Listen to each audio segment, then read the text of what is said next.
Bien, vamos a ver cuánta gente hay aquí. 12, 13. Empiezan a faltar a clase. Ok. Bien. Entonces el tema de hoy es transporte transmembrana. ¿Correcto? ¿Está el audio bien? Sí, doctor. Ok. Bueno, entonces, necesariamente hemos estado viendo pues que hay cuando hablamos de las células vemos que hay intercambio de sustancias tanto dentro como fuera de la membrana. Y entonces este proceso implica que a través de la membrana no solamente tiene que haber alguna manera de garantizar el paso de algo, sino que nuevamente entramos en la situación de que tiene que haber alguna selectividad,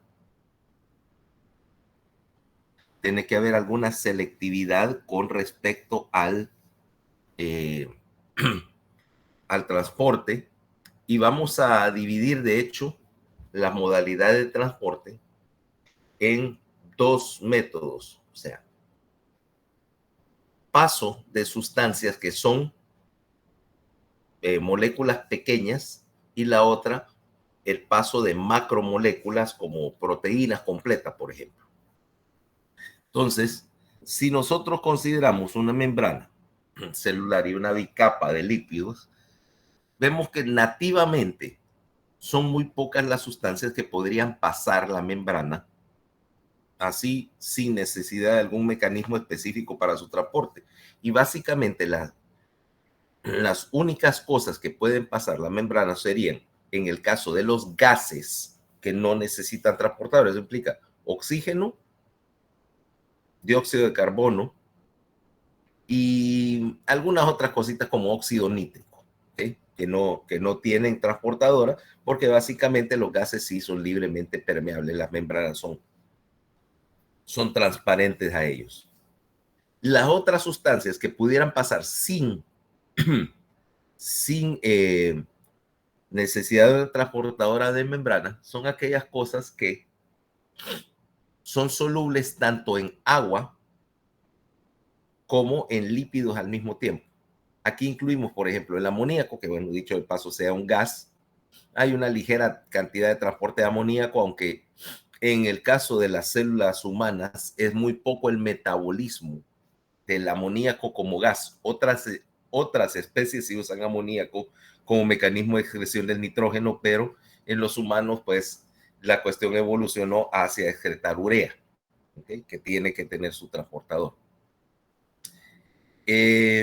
Y notablemente, de las sustancias que biológicamente encontrás, que sí tienen esa capacidad de ser solubles en la membrana, incluyen los alcoholes, ¿okay? En particular el etanol, que no necesita de una transportadora, pero de ahí todo lo demás es específicamente dependiente de una. En particular porque tenemos la mayoría de las cosas que vamos a mover es agua, que es muy limitadamente permeable en la membrana, y sustancias, iones y otras sustancias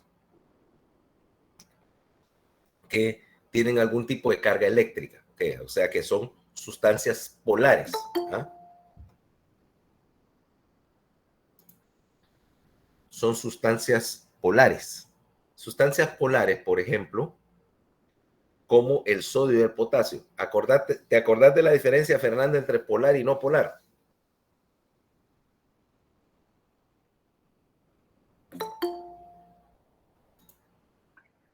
¿Cuál es la diferencia entre polar y no polar en química?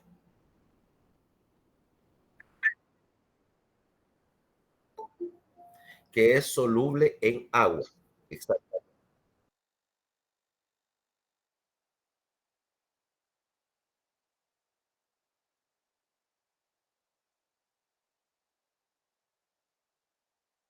Sí, se salió la llamada ahorita.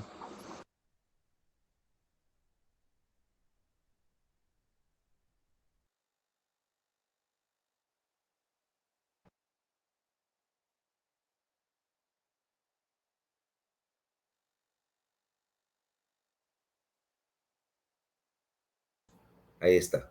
Ya estoy de vuelta. Entonces decía Fernanda que las sustancias polares son solubles en agua o en un solvente polar, que no es el único. El agua es el más, por así decirlo, el más común. Pero las, ¿cómo se llama? Y las sustancias no polares son lo que son solubles en, obviamente, solventes no polares. El caso más típico, por ejemplo, de un solvente no polar sería, qué sé yo, benceno, ¿ok? Benceno o querosina o algún hidrocarburo, ¿ok? Como te digo, ahí tengo un montón de solventes no polares en el escritorio de atrás para diluir pintura, pero muy pocas cosas son solubles en ambos a la vez. Ahora, eso quiere decir que existe algún tipo de transporte o de transportadora que es selectiva para estas sustancias, en particular sustancias polares, canales para sustancias, polares. Vamos a poner aquí, espérate, voy a poner la compartidora de pantalla. A un instante.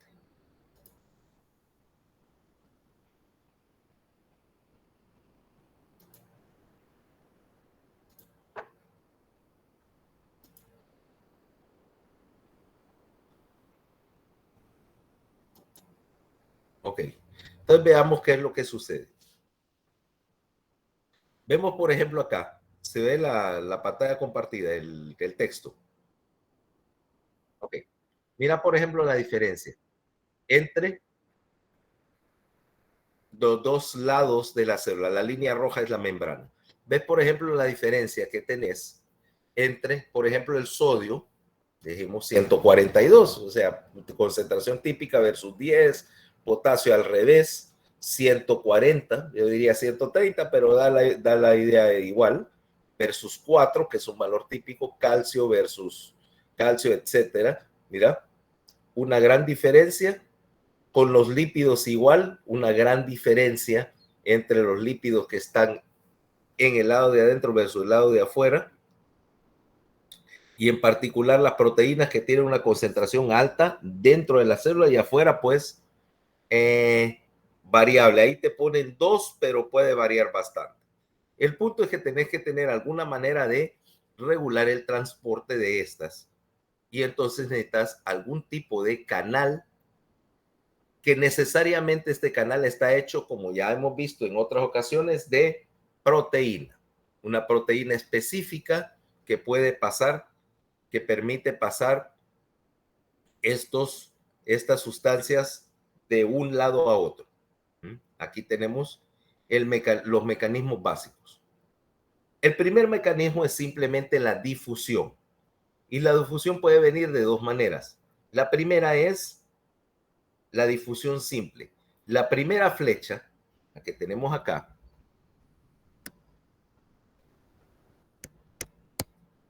es lo que llamamos difusión simple de algo que puede atravesar la membrana. Ya dijimos que esto existe, pero no es la forma más común debido a la naturaleza misma de la membrana.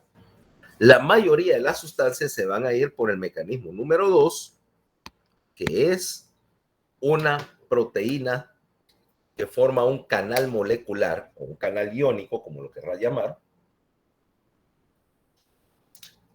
y que permite el paso de una sustancia y una sustancia específica. Ahora, esta proteína del canal, si te das cuenta, es un túnel.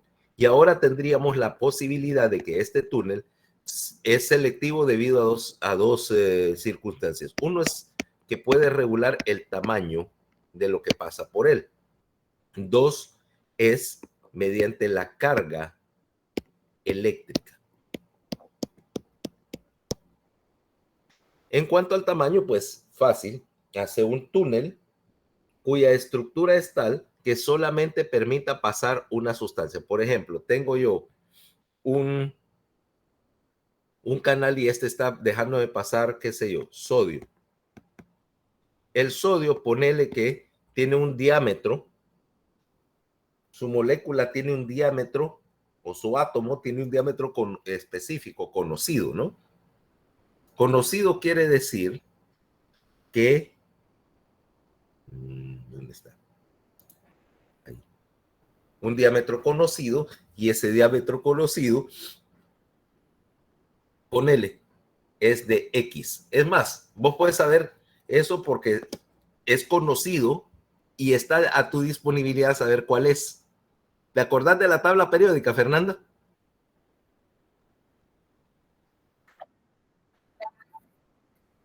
Porque para vos tenía uno y un solo uso.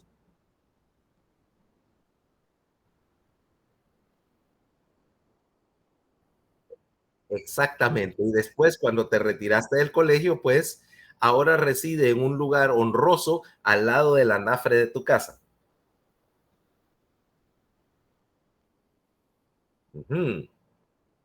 Veo que sos de los míos en ese asunto. No, yo sí la uso a veces. Ok, entonces entre uno de los numeritos que está ahí dice radio atómico, que es básicamente el diámetro del átomo, y vas a ver que, por ejemplo, el potasio tiene un diámetro más grande que el sodio. Por lo tanto, si yo hago un canal donde pasara el sodio, pero el potasio es demasiado grande para pasar, así de simple, ¿ya? La otra cosa es la carga eléctrica. Como es una proteína, yo puedo concebir que existan residuos de aminoácidos con cierta carga hacia la pared del túnel. Y un canal que tuviera, por ejemplo, un túnel forrado de cargas negativas, no dejaría pasar, por ejemplo, el cloro, que es negativamente cargado. Acordate el principio de que cargas iguales se repelen. Y entonces rechazaría la entrada de cualquier sustancia de carga negativa independientemente de cuál sea su diámetro. Okay. Eso alguna vez lo mencionamos cuando hablábamos en neuroanatomía de la naturaleza de de los receptores y de los canales de diferentes sustancias. Estamos hablando esencialmente de lo mismo. Ahora, estos mecanismos de difusión simple o transportado por un canal no tienen selectividad en cuanto a lo que está pasando, pero nuevamente no tienen una selectividad en términos de lo que estás, de en qué dirección está pasando esa sustancia. Vos puedes decir, ok, yo dejo pasar el sodio, pero no puedo saber si el sodio pasa en un sentido hacia adentro o hacia afuera. Para hacer eso necesito otro tipo de proteína. La primera va a utilizar un mecanismo de difusión facilitada. Difusión facilitada implica que esta proteína transportadora va a funcionar como una compuerta, como una puerta giratoria que permite pasar una sustancia a la vez y que puede ser selectiva en términos de dirección. Ahora, quiere decir que yo tengo una sustancia acá y ponerle que esta es una puertita. Vamos a ponerla de otra manera. Vamos a hacer que la puerta se mira así. Aquí en el espacio pudiera caber una molécula X. Cuando se une a la molécula, toda la compuerta da vuelta y descarga la molécula al otro lado. ¿Ok? Esto me permite dos cosas. Uno es la selectividad en términos tanto de la dirección en la cual estás moviendo la molécula, obviamente la selectividad de qué es lo que está pasando, porque solo la sustancia adecuada va a entrar en esa cavidad. Y me facilita, como su nombre dice, o me aumenta el ritmo al cual yo puedo mover esa sustancia hacia adentro o hacia afuera. ¿Qué quiere decir eso de aumentar el ritmo? Por ejemplo, por difusión simple, lo que estoy transportando, la sustancia que transporta, va a estar limitada por el gradiente, ya sea eléctrico o el gradiente de concentración. Y hay una particularidad. La velocidad a la cual se transporta esta sustancia va a depender directamente del gradiente. Opuesto así, pongámoslo de esta manera. Yo tengo una manera de demostrarte a qué me refiero. Yo te agarro una...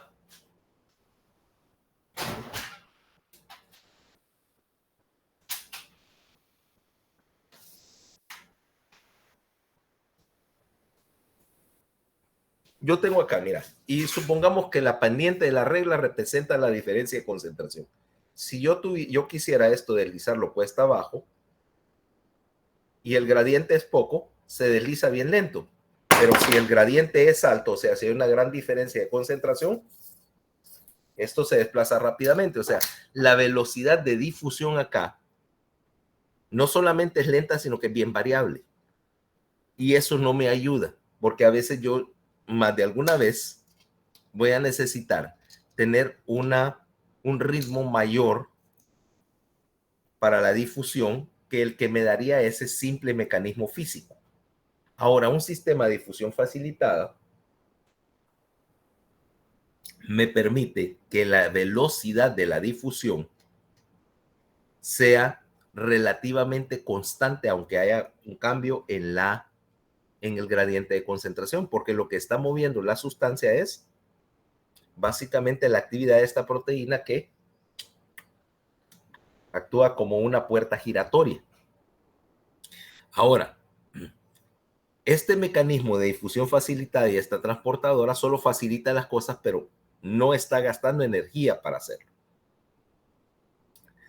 Sin embargo, eso implica que como no gasta energía, aunque su ritmo de difusión es superior al que te daría un canal molecular simple, todavía no estás en la posibilidad de bombear una sustancia en contra de gradiente de concentración.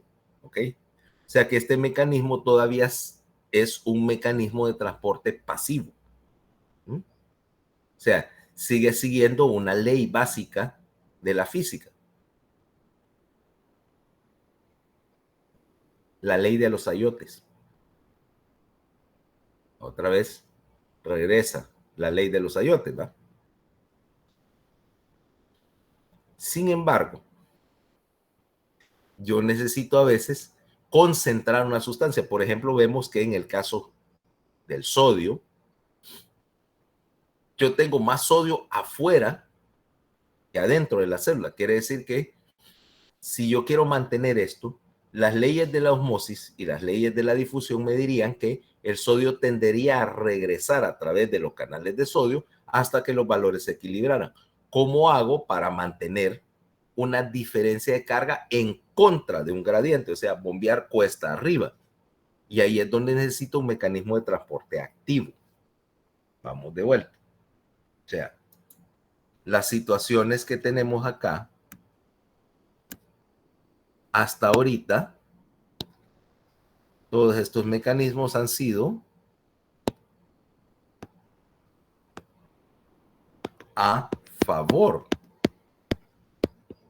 de gradiente. Pero en estos mecanismos de transporte activo puedo trabajarlo contra, si fuera necesario, gradiente. O puesto así, cuesta arriba.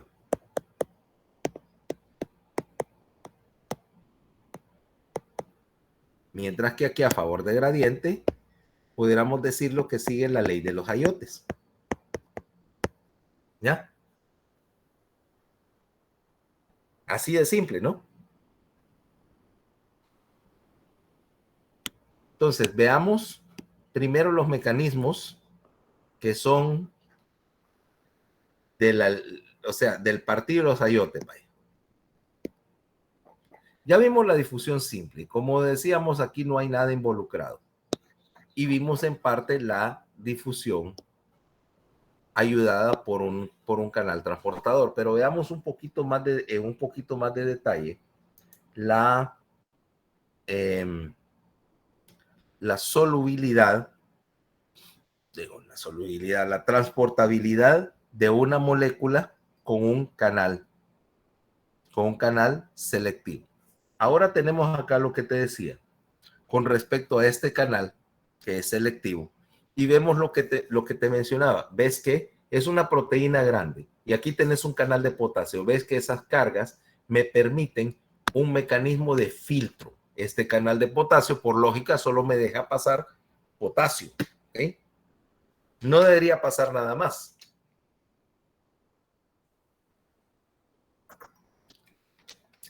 Y de hecho, este canal de potasio me está filtrando. Sin embargo, esta estructura es fija, lo que me va a diferenciar este tipo de canal de un sistema de difusión facilitada es que este canal es relativamente fijo. O sea, el tubo molecular que estás creando ahí no tiene, ¿cómo se llama? Ningún cambio, lo que llamamos un cambio conformacional cuando entra en contacto con el potasio. Ahora, veamos un sistema de proteínas. Bueno, un sistema. Ahora, esto no solamente puede, antes de cambiar, no solamente me funciona para cosas como el potasio, que es definitivamente ionizado. Me funciona también, hay un sistema de proteínas que me dejan pasar agua mediante un canal similar y nos vamos a topar varias veces con ella y es lo que llamamos una aquaporina. La aquaporina tiene un canal similar, pero es específica para pasar agua. Y en general, todas las células tienen algún tipo de aquaporina, porque si no el movimiento del agua es sumamente lento, ¿okay? En ausencia de este tipo de transporte. Ahora vámonos a lo que llamamos un canal selectivo. Por ejemplo, este es otro tipo. Aquel era un canal pasivo que era un simple túnel. Mira este. Un canal proteínico para sodio y potasio y que que puede tener un cambio de configuración. Aquí tenemos posición cerrada, posición abierta. ¿Ok? Lo mismo para el potasio, un canal selectivo que puede estar cerrado y abierto. ¿No? Ahora, ¿cómo abrir esta compuerta? Aquí es donde entramos en el hecho de que hay dos mecanismos para abrir esta compuerta. El primero es un mecanismo químico, en el cual la llave va a ser tu amigo, el ligando. ¿Ok? ¿Te acordás de los canales dependientes del ligando? Yo tengo algún receptor aquí unido a la compuerta y me cambia el estado. Mecanismo número 2 es un mecanismo eléctrico, en el cual tengo, por supuesto, entonces un canal aquí, por ejemplo, dependiente de voltaje. Y tendría un medidor de voltaje y el cambio de voltaje me va a cambiar la conformación. De hecho, no tengo que tener aquí, yo lo puse como un receptor, pero realmente este sensor de voltaje es parte de la estructura del mismo canal. Cuando el voltaje cambia, el canal cambia de forma. ¿Ok? Funciona como un switch eléctrico. Esto es obviamente más típico de aquellas membranas que son capaces de generar algún cambio de polaridad. ¿Eh? Membranas como el músculo o el nervio, donde el cambio de voltaje en la membrana me moviliza canales. Esto en particular funciona con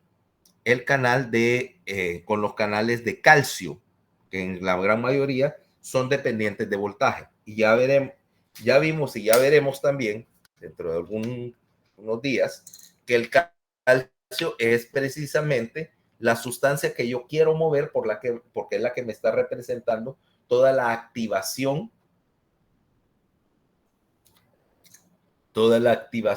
de una gran cantidad de sustancias, ¿correcto? Bueno, sigamos con la idea. Entonces,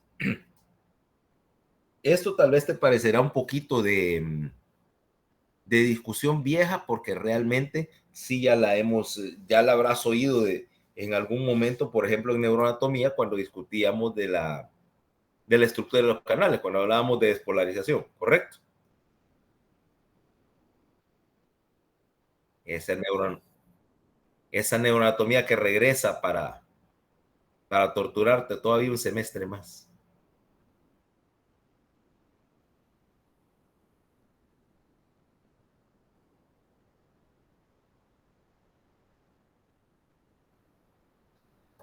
También cuando hablamos de la generación del potencial de acción y la despolarización, es lo mismo, es lo mismo, todo el proceso. ¿Mm? Sí, es exactamente el mismo mecanismo. Aquí estamos entrando, metiéndonos un poco más al detalle del canal en sí. Allá ya estábamos viendo el proceso. Pero es la misma lógica detrás de ambos. Ahora, quiere decir que este canal, de hecho, estos canales están normalmente en un estado cerrado, ¿ok? Para, para la mayoría de las situaciones, estos canales precisamente van a estar en este estado la mayor parte del tiempo, ¿ok? Solamente dejan pasar intermitentemente la sustancia que está pasando por ellos. Generalmente, como te digo, iones como eh, sodio, potasio o cloro, por ejemplo, o calcio, ¿ok? Ahora, este canal, por lo tanto, solo tiene dos posiciones, completamente abierto y completamente cerrado. Dicho sea de paso, no existe ningún canal que tenga, según este modelo, un, eh, un mecanismo de medio abierto o medio cerrado, o abre o no abre. Y la cantidad de sustancia que querrás dejar pasar, la vas a controlar dependiendo de cuántos canales vas a abrir a la vez. Puede abrir, qué sé yo, la mitad de ellos, puede abrirlos todos, puede abrir el 5%, como querrás. ¿Ok? Y de hecho, puedes registrar el momento en que abren el canal porque ves el cambio en el voltaje que induce la entrada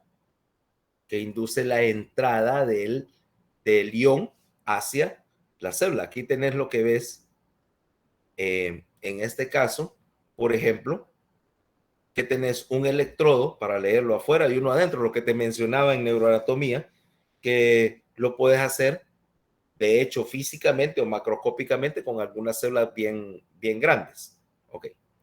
Ahora, esa parte, dejémosla de lado. Supongo que esta ya lo has oído, ya no te interesa mucho. Te aviso, debería. Digo debería porque adivina qué, Fernanda.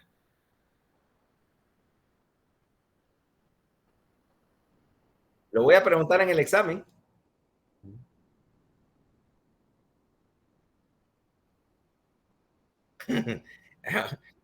Hoy te vino temprano el momento. Ay, no.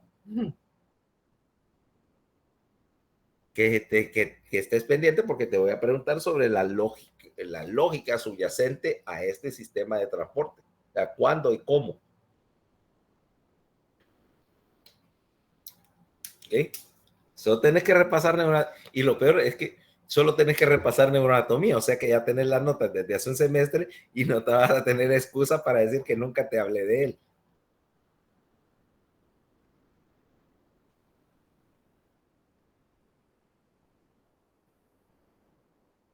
De hecho, ya, y fuera de broma, si todavía con el semestre pasado no interiorizaron el hecho de la lectura diaria, aquí sí va a ser más necesario que lean todos los días. Porque puesto así, hasta ahorita estamos, si querés decirlo, esta semana ha sido puramente de calentamiento, vaya, para que te pongas para que otra vez agarre ritmo. Pero la fisiología, mira, no es difícil. Si te das cuenta, los conceptos no son nada extragalácticos, pero es un montón de material. Entonces, lo que repetí el semestre pasado se aplica aún más acá. Si dejas que se te acumule el material, después no vas a hallar el tiempo ni siquiera para leerlo, mucho menos para rebasarlo o entender dudas. Entonces, mi recomendación es que sí, te metas el fin de semana y no es que tenés que hacer así en plan masoquista, decir, me voy a meter todo el fin de semana haciendo estudiando porque necesariamente tenés otras actividades, no sé, tus cosas personales, ir de compras. Supongo que habrá alguien con quien no querés practicar el distanciamiento social, etcétera, ¿va? Pero que sí le dediques 1 hora o 2 el sábado y tal vez 1 hora o algo así el domingo para repasar o el material anterior o para ir haciendo lectura del material que viene la siguiente semana para tener una orientación y saber qué preguntarme, porque hasta ahorita casi no han hecho preguntas, lo cual implica una de dos, o que el material es muy claro y nadie tiene problemas, que sería lo ideal, o sencillamente que llegan aquí nuevos, no han leído nada y que entonces no pueden hacer ninguna pregunta coherente porque ni siquiera saben cuál es el siguiente verso de la canción. Supongo que lo segundo, ¿eh?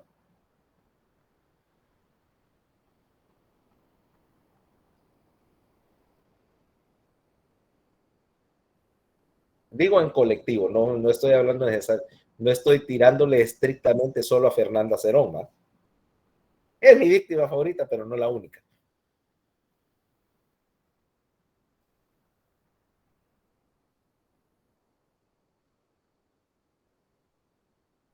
Sí, pero no es corona. Tengo una segunda prueba negativa. Pero es que ha estado lloviendo. Cuando llueve, algo florece aquí en los alrededores. Y lo que tengo es una rinitis alérgica. Lo que pasa es que, vos me dirías, ¿y por qué no se toma un antihistamínico? Y es porque todos me dan sueño. Todos me dan sueño. O sea, yo me puedo tomar, qué sé yo, 3 tabletas de Azepam y voy a andar todavía brincando. A mí creo que me da un poquito de insomnio paradójico. Pero dame, qué sé yo, una Tafsin o su equivalente para la gripe y me pone a dormir de aquí hasta el martes pasado, ¿ah? Y obviamente entonces si yo hiciera eso, dormiría todo el día y no haría nada de las cosas que tengo que hacer.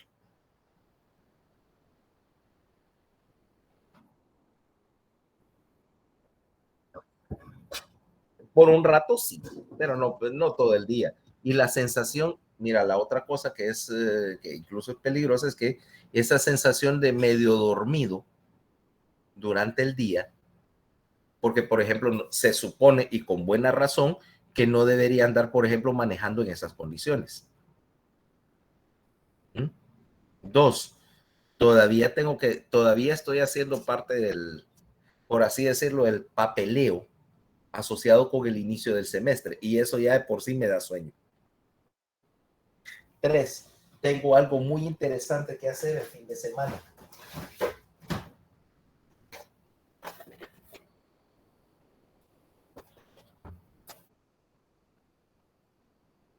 No es que una maleta que era la maleta de mi esposa, que insistía en andar cargando aquella maletota como que era maleta de mano. Entonces ella, no, que no, esa que la voy a llevar, la voy a chequear yo personalmente, se metía en los rollos. Entonces yo hice una cosa muy práctica. La mayoría de las cosas que yo traía se las cargué en la maleta y anduvo cargando eso desde Europa y no se dio cuenta hasta que se empacó aquí.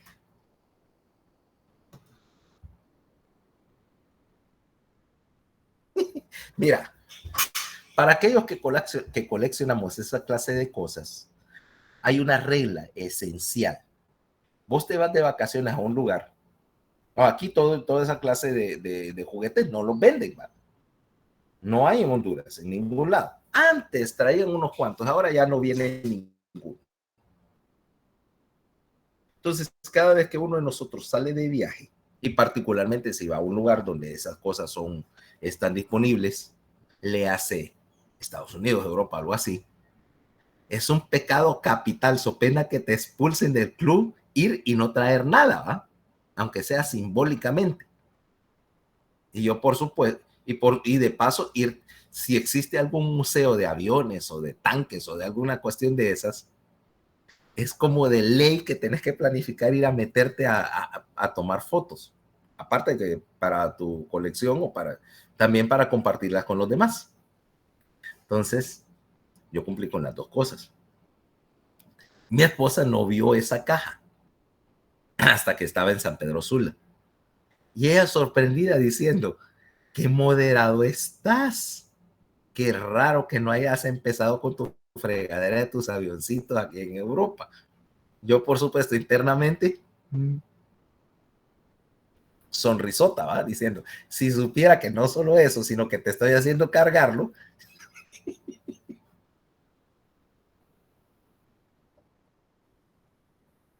Considerando que su cuarto tiene todo el closet lleno, me dice, en avioncitos. Ahorita van como 160 de ellos por ahí repartidos por toda la casa. ¿Ok? En sus respectivas cajas, hasta numeradas están, dice, tal cosa. No, está en la caja 16. ¿Cómo que la caja 16? Aquí solo en la computadora, sí. Y atrás, todas esas pinturas están inventariadas. Tengo hasta un app para inventariar y hacer las equivalencias. Que si una pintura, por ejemplo, de X fabricante, ponele verde oscuro, un tipo de verde oscuro. Entonces dice, si no la encuentro de esa fabricante, el app me dice de qué otros fabricantes producen el mismo color en caso de que quisiera hacer cambios o que quisiera hacer cambio de tipo de pintura, entre usar laca soluble en automotriz versus acrílico soluble en agua, cuáles son compatibles y cuáles no, un montón de asuntos químicos relacionados con la pintura. Y tengo un app solo para eso. Y otro programa aquí en esta computadora también hecho solo para eso. O sea, literalmente vamos a hacer las cosas a nivel industrial. ¿Cómo? Los avioncitos, el plástico, viene en plástico, el plástico crudo gris. No, esa es la parte más bonita del asunto, pintar.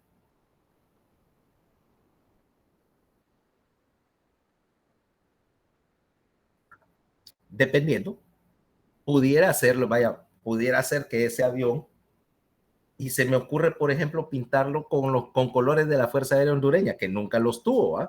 Sencillamente, sencillamente porque quisiera tener, qué sé yo, un Lancaster hondureño, alguna brutada similar, porque hay una categoría en el concurso que es precisamente lo que llamamos modelismo imaginativo o hipotético, ¿ya? Y puede llevarlo a extremos. Vaya, por ejemplo, hacer una de las naves de Star Wars y pintarlo con colores de alguna fuerza aérea de aquí de la Tierra, ¿va? Solo por molestar, solo para ver hasta dónde puede llegar tu alucinación ese día. Y lo que cuenta es qué tan bien te quedó, o sea, qué tan realista o qué tan creíble es tu invento. Aparte,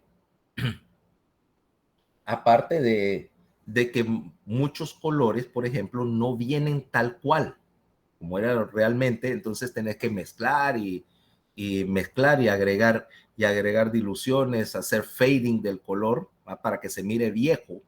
Voy a hacer pintar algo con pintura que se mire como que acaba de salir de la fábrica no es tan difícil, pero hacerlo como que se mire como que es algo viejo, ¿va? Por ejemplo, la gente que arma modelos de carros y que querés que mire como acaba de salir de la agencia, nítido, pero también puedes hacer, qué sé yo, un pick-up y lo haces como que aquel era el carrito de sacar la basura, va, que está todo oxidado y viejo, y hacer que se mire viejo, oxidado y feo es un trabajo en sí, ¿ya? Y de hecho es divertido agarrar un spray gun de tamaño apropiado y empezar a pintar, o incluso si sos de los más hábiles con las manos, los logos y todo, pintarlos, en vez de usar la calcomanía que viene, pintarlos, implicando que tenés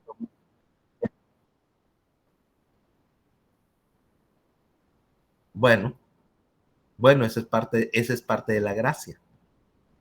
Es parte de la gracia, el dominar esa clase de técnica ya para gente más avanzada. No solo es pegar las piezas y que agarre la forma de un avión, sino que se mire como algo realista. O incluso si era en el color aluminio natural, no usar pintura, usar aluminio de verdad.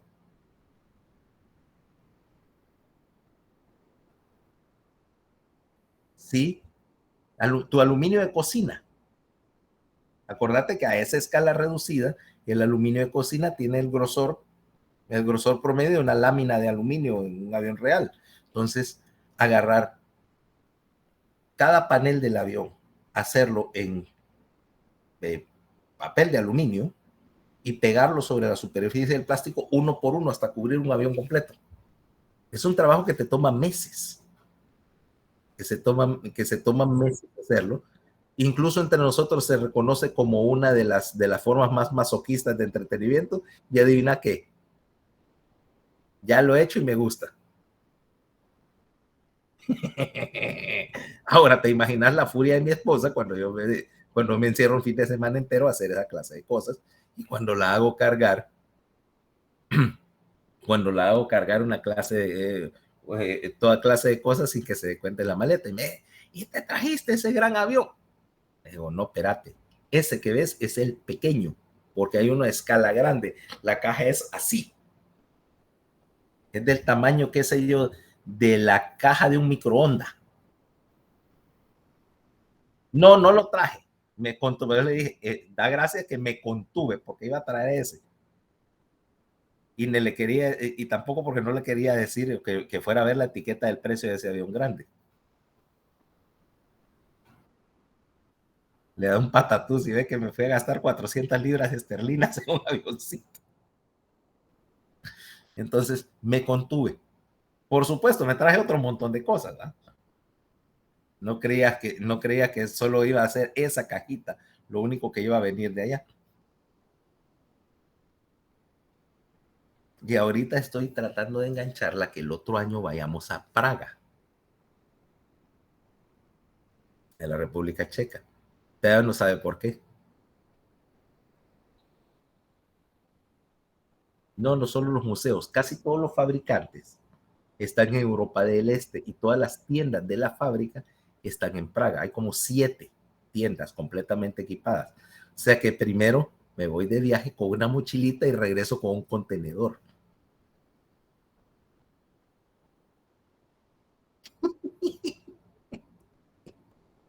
Mira, mis planes malignos sí son malignos. No me puede, no puede hacer, cuando vamos a Guatemala tiene que organizar que yo llegue en hora inhábil, porque la tienda de hobbies más cercana está en Ciudad de Guatemala. Y cada vez que voy me traigo toda la tienda.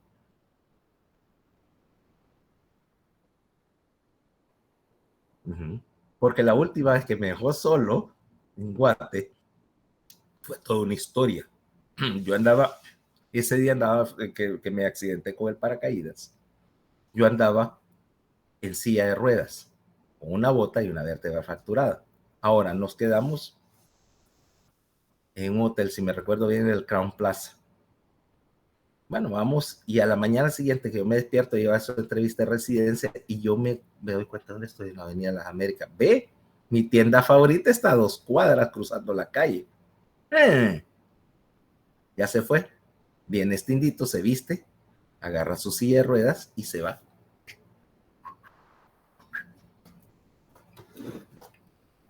¿Conoces Guate, va? La Avenida de las Américas es una avenida grande, ¿correcto? Sí, paré el tráfico. Y así, miren la silla de ruedas, una avenida para ir a la tienda, ¿va? Y empiezo allá, y está la señora que atiende ahí, que una viejita que me conoce hace años, y entonces yo estaba, mire, tiene tal cosa así y tal. Entonces la tenía bajando acá, y aquel, y aquel, y aquel. Bueno, total, no me recuerdo cuánto me gasté, creo que fueron algo así como 5 o 6 mil quetzales, como en una hora, ¿va? Ya te imaginas yo, esto y esto y esto. Al final, era un cerro así, de cajas. Y me dice, ¿cómo se las va a llevar? Bueno, en el peor de los casos hago 2 viajes. No hay problema. Póngamelas aquí. Entonces termino hasta aquí de cajas, sentado en la silla, con una esquina, y póngame unas chiquitas aquí para que pueda ver por una esquina. Entonces, ya te imaginas este que está acá, con una silla de ruedas, así que no podía ni ver de las cajas, otra vez tapando, deteniendo el tráfico en la Avenida de las Américas, cargado.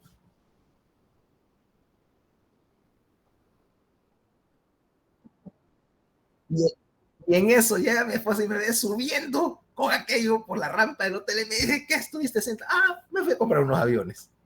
En lo que no estaba, como no tenía que hacer, me fui a comprar unos aviones. Me dice, pero no, ¿y cómo? ¿Y dónde? No, Universal Aviation está al otro lado de la calle. ¿Y cómo cruzaste? No, detuve el tráfico.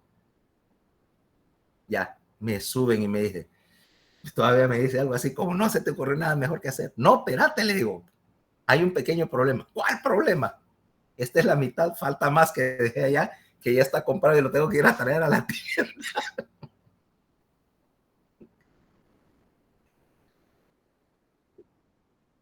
Nah, ya se resignó, ya se resignó. Y como sabía que venía de la entrevista, le acaban de aceptar la residencia y sabía que le quedaban 3 años de que iba a estar allá y yo acá, y que por lo tanto iba a seguir haciendo todas las trastadas y sin supervisión. O más bien, sin supervisión y auxiliado.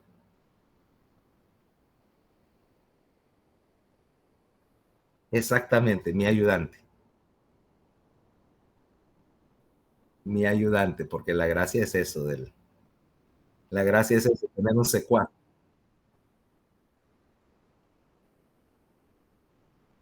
Como un mini, algo así. Tengo años queriendo que se rasure la cabeza, pero no se ha dejado.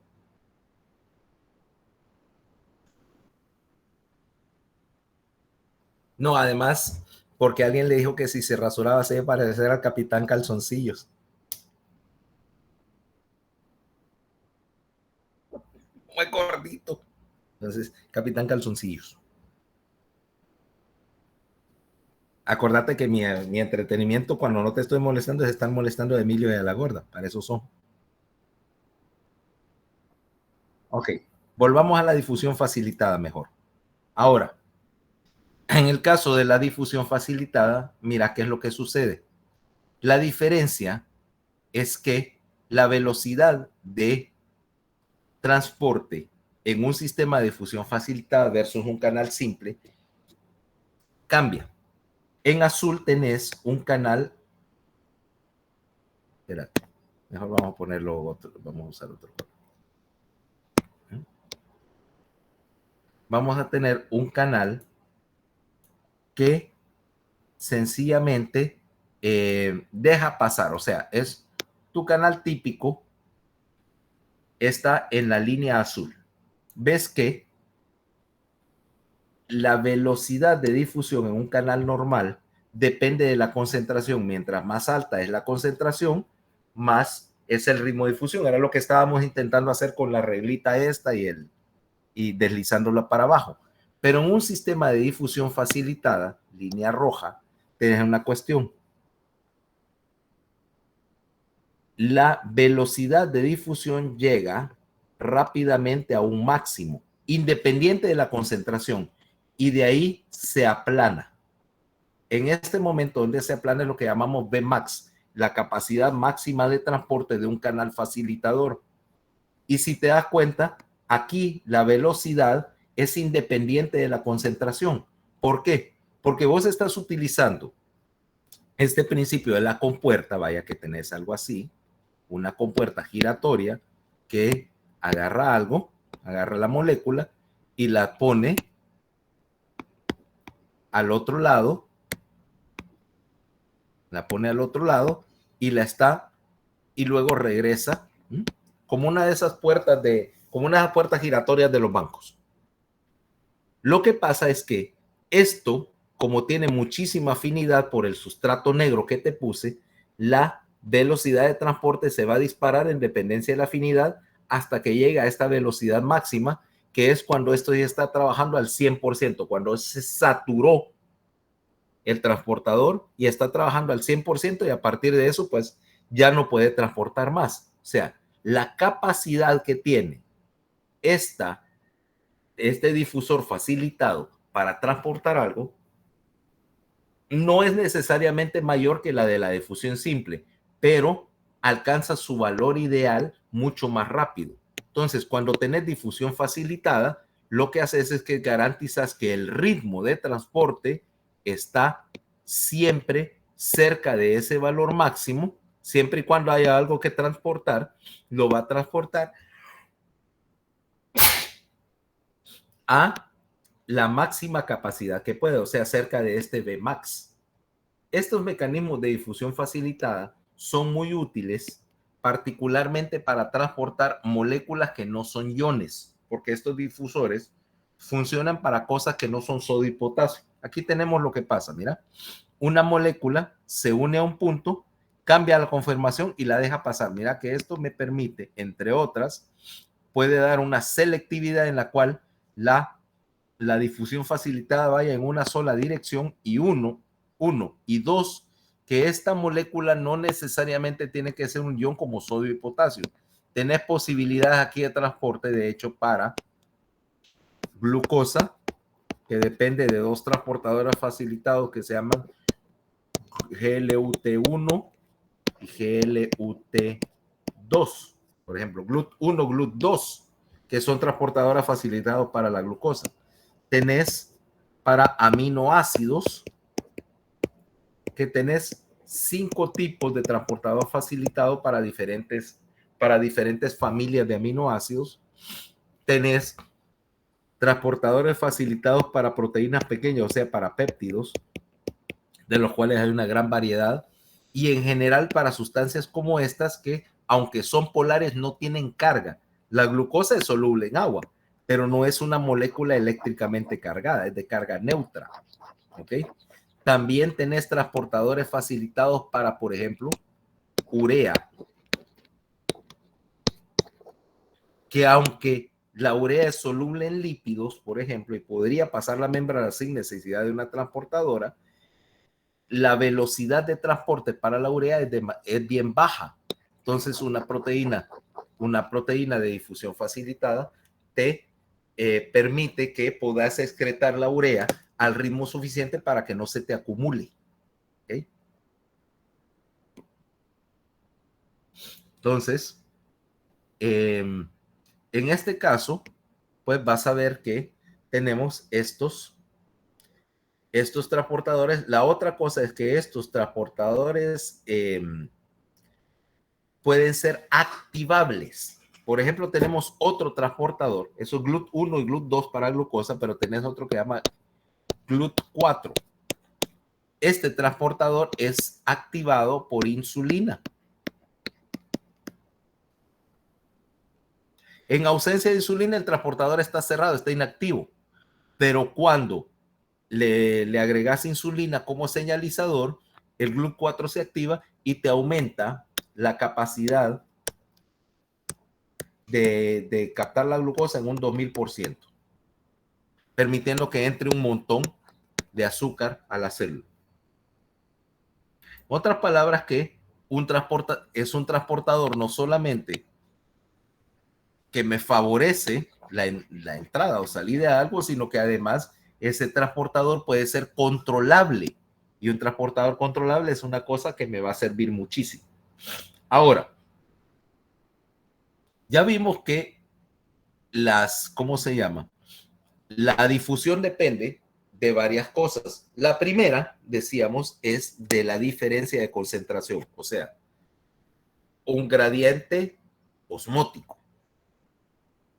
Y eso es relativamente fácil de comprender. Mientras mayor sea la diferencia de concentración entre el lado de adentro y el lado de afuera de la membrana, más es la velocidad de difusión. Eso no creo que sea un concepto difícil de razonar, ¿no? Lo que te decía, si yo puedo concentrar un montón de gente en la puerta del aula y no hay nadie adentro, cuando abra la puerta va a ser un torrente de gente, provisto que le ponga el señalizador correcto. ¿Ok? ¿Cómo hago para concentrar 100 personas en el exterior de un aula y hacerlas entrar en tropel? Yo lo haría con un rótulo.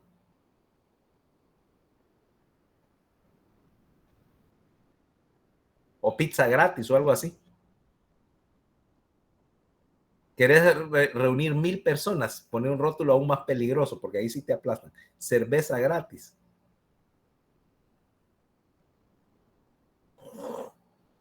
¿Ok? O sea que ahí el gradiente es obvio. Ahora, no solamente puedo tener un desequilibrio de concentración, también me funciona mediante un desequilibrio de carga. Es lo que llamamos el potencial de Nernst, que te dice que una diferencia de carga, si yo pongo acá adentro, tengo, qué sé yo, unas pocas cargas positivas. Vamos a hacer caso que es sodio. Y aquí tengo un montón. Afuera.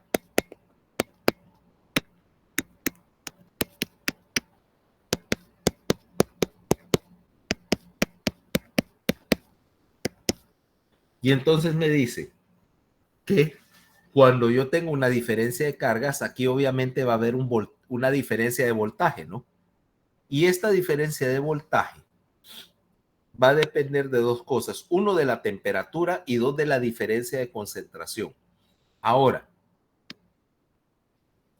esto es calculado, esto se puede calcular cuánto voltaje estoy generando acá mediante esta ecuación que se llama la ecuación de Nernst, que te dice que la fuerza electromotriz, o sea, el voltaje, vaya, es igual a 61 por el logaritmo de la diferencia de concentración entre adentro y afuera. Vamos a poner acá que ese 1 es afuera en este caso.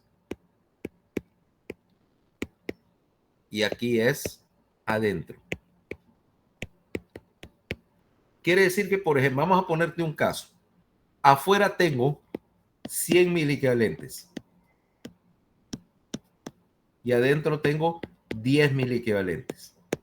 Si yo aplico esa diferencia, dice 100 entre 10 es 10, logaritmo de 10 es 1, 60. Quiere decir que para este caso en particular que te estoy poniendo, el voltaje sería más 61 milivoltios positivo afuera. Ahora, estos 61 milivoltios, esa carga eléctrica, es carga eléctrica que puede hacer algún tipo de trabajo, ¿no? Es electricidad, y la electricidad la puedo utilizar para movilizar algo. Por lo tanto, un ion negativo, por ejemplo el cloro, se desplazaría hacia afuera siguiendo la diferencia de voltaje. Y fíjate bien, este potencial de Nernst puede trabajar en contra del gradiente de concentración. Quiere decir que tengo un voltaje positivo afuera y una cantidad de cloro adentro. Sin embargo, esta cantidad de cloro es menor que la cantidad que está afuera. Por lo tanto, no podría pasar por simple gradiente de concentración. Pero lo que no jaló la concentración sí lo jaló el voltaje. Y los gradientes químicos pueden ir en contra de los gradientes eléctricos. ¿En qué dirección se va a mover la sustancia? Depende de cuál sea más fuerte. Si es más fuerte la atracción eléctrica que la diferencia de concentración, se va a mover igual. ¿Okay? En otras palabras, para resumirte todo ese trabalenguas, cuando hay dos gradientes opuestos y una transportadora, las sustancias se van a mover en la dirección que dicte el gradiente más pronunciado, o sea, la diferencia más grande, sea de carga o sea de concentración, hasta el punto en que los dos se balanceen. ¿Me entendiste eso?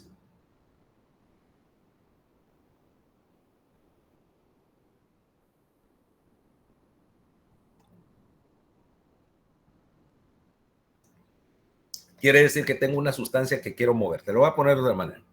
Hay una sustancia que yo quiero mover. ¿ok? Cualquiera. Y tengo un gradiente osmótico, un gradiente de concentración que me la está queriendo mover en esta dirección, o sea, hacia adentro, por ejemplo. Y un gradiente eléctrico que me la quiere mover para afuera. ¿En qué dirección se va a mover la sustancia?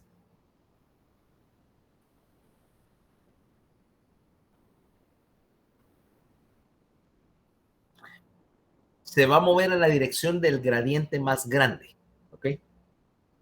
Si hay más, si hay más fuerza queriéndola empujar hacia afuera, se va a mover para afuera. Si las fuerzas que la quieren mover hacia adentro son más relevantes, se va a mover hacia adentro. O sea, vos puedes tener dos gradientes opuestos y el más grande de ellos va a ser el que va a ganar. Ahora sí. Ok. De hecho, si tuviera dos gradientes de igual magnitud, uno adentro y uno afuera, lo que haría es que no se movería nada. O sea, no habría movimiento neto de nada. Siempre va a haber, pero como dice, los dos se balancean y está equilibrado. Y de hecho, una de las cosas que puede pasar con un movimiento es que esta sustancia alcance lo que se llama equilibrio de Nernst, en el cual básicamente no hay movimiento neto porque tenés dos fuerzas iguales y opuestas a ambos lados de la membrana y nada se está moviendo. O sea, alcanzaste el equilibrio. Ahora sí. Ok. Bueno, ahora ya vimos entonces que hay diferentes mecanismos para mover iones. Para el agua, obviamente, que se aplica lo mismo, ¿ok? Agregando la presencia de que si tenés un montón de solutos en un lado de la membrana, estos solutos jalan agua. Yo no creo que necesite explicarte de qué consiste la osmosis, ¿va? En el cual la presencia de un montón de un soluto, generalmente un soluto polar, me va a jalar agua hasta que lo diluye y que las dos concentraciones o que los dos fuerzas osmóticas de un lado y otro de la membrana se igualen. ¿Cabal? O sea, ahora, cuando hable de presión osmótica, voy a hablar de un concepto de osmolaridad y osmolalidad. No es exactamente lo mismo, ¿ok? Se refieren a la misma idea general, o sea, a la concentración de un soluto en agua. Lo único que osmolalidad con L es la cantidad de osmoles, o sea, de moles de una sustancia activa, o por, litro de agua, y osmolaridad con R es por, digo, al revés, sí, y la osmolaridad es por kilo de agua, ¿ok? Para efectos prácticos, en fisiología son la misma cosa, ¿ok? Lo que me interesa es que cada, eh, mientras más aumente la osmolaridad de una sustancia, o sea, la concentración de algo disuelto en un litro, en un kilo de agua, va a generar una presión, va a generar una fuerza que tiende a jalar agua hacia el soluto, ¿ok? Lo puedes ver, vaya, qué sé yo, probar este experimento en casa, ¿ok? Este es inocuo, por eso te digo que lo probé porque tu mamá no te va a regañar mucho. Agarra un poco de agua, una ollita con agua y disolverle cuanta sal puedas en agua tibia, ¿ok? Trata de disolver una bolsa de sal en agua y vas a obtener un líquido increíblemente salado, o sea, trata de alcanzar la salinidad de algo súper salado, como qué sé yo, como la sopa Knorr, ¿va? O la sopa Maggi. Okay. Aquí de hecho decimos más hiperosmolar que sopa Maggi, eso es práctico. Ahora, agarra un poco de esa solución de sal en agua y mete un, un tomate en ella y dejarlo un par de horas. ¿Qué le pasa al tomate? Ajá. ¿Ah? Porque estás viendo el efecto osmolar, ¿ok? Lo mismo. Y si inyectaras una solución de sal dentro del tomate y lo pones en agua, el tomate se hincha hasta se revienta, ¿ok? No te digo, el experimento supongo que ya lo habrás hecho en el colegio.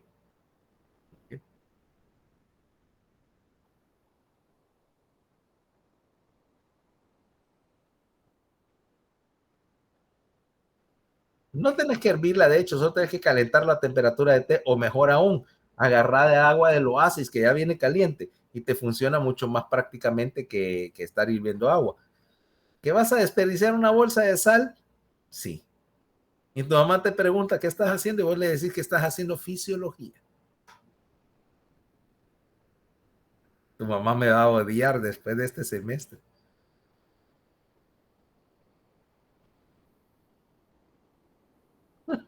Ya te dice eso, ¿va?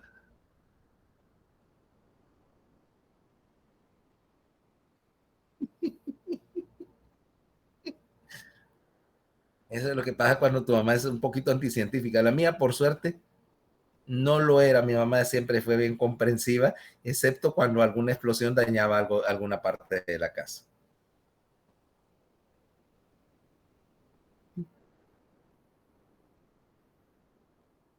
No podía hacer entender que todo era por la ciencia.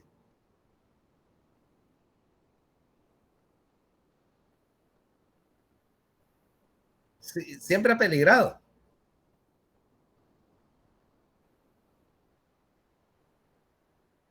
No, la casa de mi mamá peligra, ha peligrado desde antes que yo naciera, pues mi papá se pone a arreglar cosas y no sabe cómo, incluyendo hacer su propio trabajo eléctrico. Mi mamá tiene una colección de 3 o 4 cuchillos derretidos, pues mi papá insiste en utilizarlos para como destornillador y termina derritiéndolos en el resultante chispazo. ¿O vos crees que yo soy el único inventor de la familia?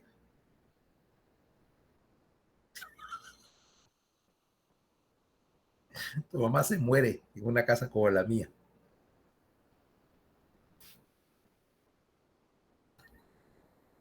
Tu papá no se mete a inventar cosas en el garaje.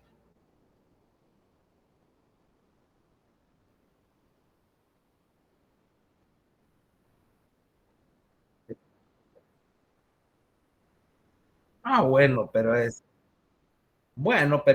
es diferente, es como que me dijeras que yo me pongo, que yo viera, qué sé yo, cuando a Emilio o a la gorda le da algo, bueno, soy médico y eso no tiene nada de invento, pero sí, por ejemplo, que yo me ponga a hacer trabajo eléctrico, aunque yo sí lo hago. Yo no soy técnico electricista formado en la escuela, pero sí aprendí electricidad, o sea, y hago las cosas de acuerdo a código. De hecho, por ejemplo, esta oficina que ves, todo el trabajo eléctrico yo lo hice. Yo lo hice y como debía de ser, porque tampoco estoy tan loco como para ponerme a inventar alguna tontería y que por andar haciendo una chambonada vaya a quemar todas las computadoras y aparatos de la oficina. Me pongo a inventar con otras cosas. En particular, no me dejes inventar cerca de la cocina, te aviso. Ok.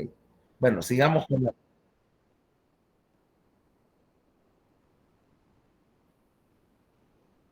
Sí. O por el desorden que voy a dejar. Yo no soy exactamente la persona más nítida en la cocina. Generalmente si me pongo a hacer algo, después se necesita una limpieza profunda. Ok, entonces, entendiendo entonces la idea de la osmolaridad. Ahora, el problema es que no todo, no todas las sustancias se van a mover a favor de gradiente de concentración. Muchas veces voy a necesitar hacer transporte activo. Y transporte activo implica de que estoy moviendo algo en contra de ese famoso gradiente de concentración porque necesito concentrarlo específicamente a un lado de la membrana. O sea, aquí es donde entramos en la idea de bombear cuesta arriba, obviamente a un costo.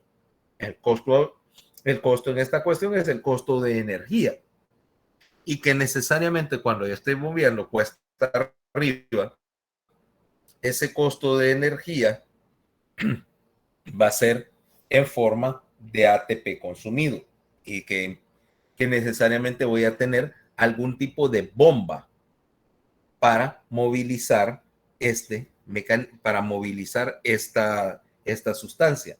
Una bomba que va a constar de dos partes.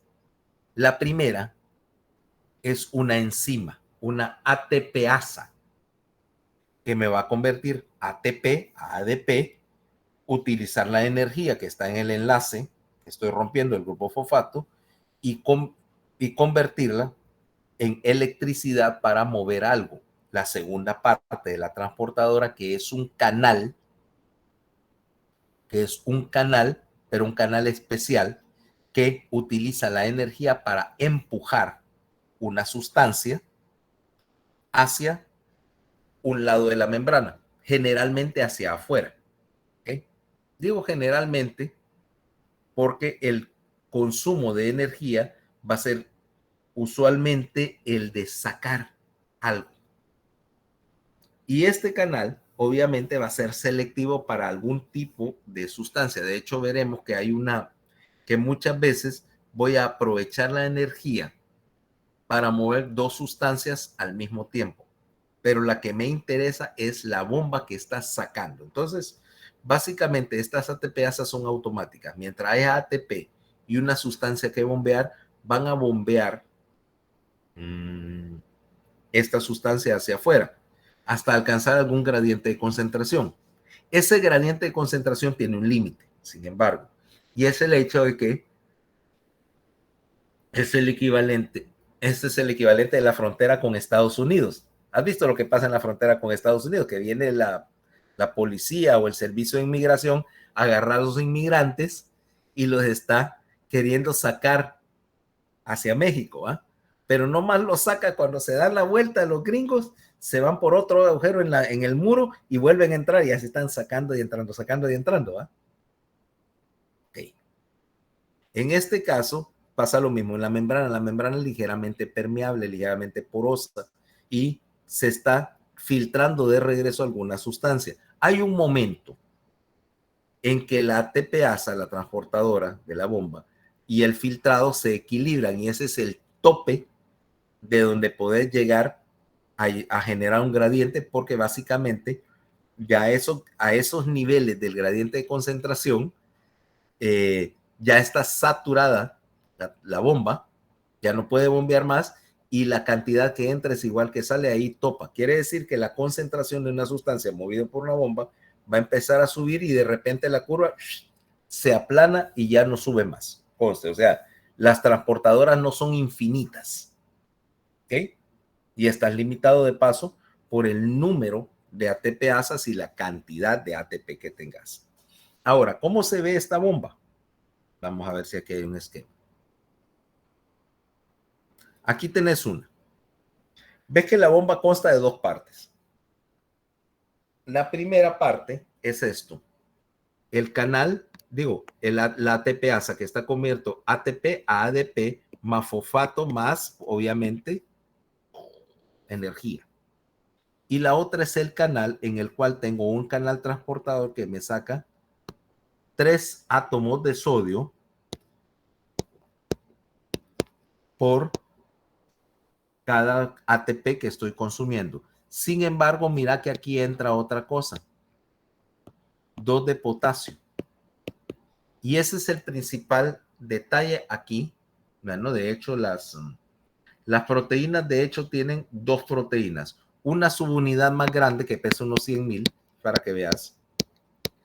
Y una subunidad más pequeña que pesa unos 55,000.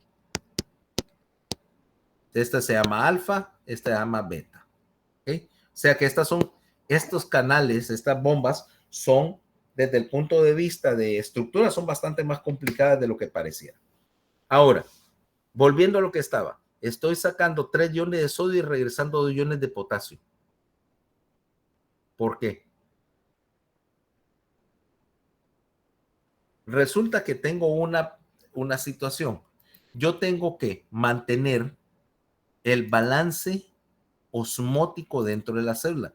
Y si yo saco 3 iones sodio, estoy sacando un soluto que tiene actividad osmótica. Entonces, si yo solo sacara una sustancia, muchas veces lo que haría es cambiar la concentración o la osmolaridad dentro de la célula, y eso puede tener efectos secundarios problemáticos. Ahora, si yo saco tres de esta y lo intercambio por 2 de potasio, estoy ayudando a mantener el balance osmótico. O sea, la misma cantidad de solutos está entrando que está saliendo.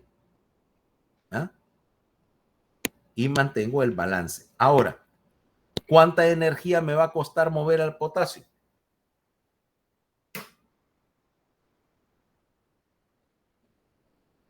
¿Cuánta energía costaría el movimiento del potasio en este caso? Nada.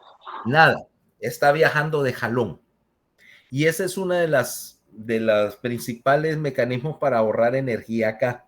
Y es que vas a hacer contratransporte. Ese contratransporte va a permitir que una vez que yo gaste la energía para bombear una sustancia para afuera, la otra sustancia puede ser contratransportada de gratis. Puedo hacer dos cosas. Una es transportar dos sustancias en la misma dirección, o sea, hacer cotransporte, y la segunda sustancia básicamente viaja de jalón, o hacer contratransporte y la sustancia que está entrando en compensación entra también de jalón, de gratis. Es más, puedo hacer las dos cosas. Hay por ahí una ATPasa que me mueve sodio por potasio y de paso me jala cloro en dirección del sodio. O sea, está moviendo tres sustancias por el consumo energético de una sola, que es el sodio. Mover el sodio necesito energía, las otras dos fueron gratis. Ok, y aquí nos vamos a quedar hoy. Vamos a seguir el lunes con la conclusión de este asunto de transporte y con el siguiente tema, que es relativamente más corto. El tema del lunes es regulación genética de la síntesis de proteínas, que ese vamos a ver al principio porque realmente son 2 días, ¿ok? La parte del ADN y sus secuaces. Entonces, aquí nos quedamos por ahorita. Parte de esto está también en los videos. Si quieren ir repasando eso, está en el video. Y pues nos vemos el lunes. Bye. Muchas gracias.